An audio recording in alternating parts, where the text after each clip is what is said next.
la gën a déteste justement. Donc tant qu'on ne fait pas ça, on est dans le jeu démocratique. D'accord. Avant la mairie de Dakar, Assemblée nationale la ñu njëkk a dem ak ki nga xam ne moo di Barthélémy Dias ñu daal di koy radier ginnaaw condamnation définitive bi nga xam ne am na ko dans l'affaire Ndiaga Diouf. 2 ans de prison dont 6 mois ferme yi nga xam ne jot nañ ko teg si ndoddam mujj naa sax fay njabootu ñi nga xam ne rek ñoom ñoo di Ndiaga Diouf ndàmpaay li le ministre bu yor wàllu yoon daal di jox notification bi Assemblée nationale foofu jàpp nga ni respecté nañ li nga xam ne moom la loi bi wax. Alors, le problème que j'ai, en tout cas, par rapport à ça, la disposition, texte, la disposition, effectivement, existe. Radiation de quelqu'un pour avoir une condamnation pénale définitive.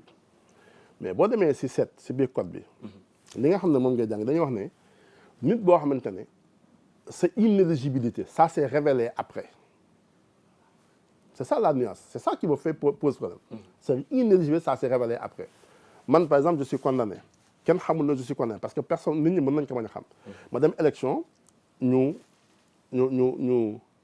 daan ma dem kii gagné élection dugg biir assemblée nationale kenn xamul woon loolu wala ma ñëw ba ci biir ñu condamné loolu am na fi aussi une jurisprudence ñëw ba ci biir nekk député ma xëy suba teel ñu poursuivre moi-même on m'a poursuivi pendant très longtemps jusqu'à la Cour suprême si j'avais perdu dañu doon saisir l'Assemblée nationale ne nañ ko dindi am na fi bëgguma tudd tur parce que ay kilifa la woon et cetera donc bëgguma tudd tur mais am na fi nga dem ba si digg bi ñu condamné la bi ñu la condamné ñu ministre de la justice saisir l'Assemblée nationale il n'est pas obligé nag saisir l'Assemblée nationale ne ko kii kat dañ ko condamné donc nañ ko dindi à partir de ce moment-là effectivement on l'enlève. Par contre, dans le cadre de Barthélémy Diaz, on le savait. On le savait. Je pense même que le Premier ministre, par le passé, a eu la même position que moi sur ce point-là. Xamoon nañ ko. ba pare ngeen jiital ko. Non xamoon nañ non oui ñoom jiital ko moi j'étais pas sur le civil donc ñoom jiital ko non mais ça c'est la responsabilité. Tu peux pas dire à des gens aussi du ngeen jiital diw. ñoom ñu jiital ko d'accord mais ñi dem di ko fal xam nañu ne il est condamné. Ils le savent xam nañu il est condamné. C'est ça la vertu du suffrage universel. C'est à partir de ce moment-là où je dis comme nit ñi ko dem fal xam nañu ne kii dañ ko condamné ñu fal ko l'esprit démocratique l'esprit du suffrage universel la primauté du suffrage universel de leur permettre nga dellu soit sur cette décision-là.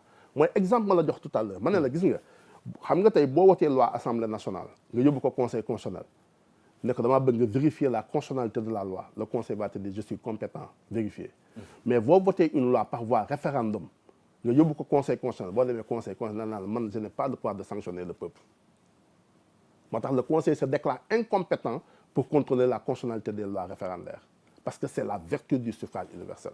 C'est ça le problème que j'ai en tout cas par rapport à cette loi-là. Le deuxième problème que j'ai mooy bi ñuy jël candidature Barth le conseil s'est déjà prononcé laaj nañ ko c'est vrai que le conseil duggul sur le fond du dossier mais ça arrive aussi au tribunal.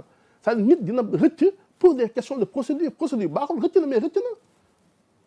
mais est-ce que mën nañu indi cette décision du conseil constitutionnel dans la mesure où comme ni nga ko waxee. oui àttekat yi dugguñu woon ci fond bi. oui mais d'accord mais ça prouve au moins que c'était connu et ça prouve que le conseil a validé sa candidature même si c'est à contrario le conseil a validé sa candidature sur cette base-là ñu dem proposer la candidature au Sénégal ñu ñëw woteel ko est-ce que aujourd'hui on a le droit de dire que kii waruñu ko dina léegi boo jël soit ci biir conseil bi. Alors, on saisit encore le conseil. Le conseil te dit, maintenant, je ne suis pas compétent. Je pense que ça, on peut toujours trouver un juge compétent. Pour moi, on peut saisir le tribunal de grande instance de Dakar, qui a la compétence de principe. Ici, il y a l'autre moyen à faire. Ici, tu as bon demain, c'est conseil. Le conseil dit, je ne suis pas compétent pour faire. Non, le conseil, c'est bien un dossier là, sur l'histoire de qui. Oui, mais le conseil peut te dire, écoute, je ne suis pas compétent sur ça parce que l'autre. Moi, maintenant, nous, ce que nous savons, c'est une affaire.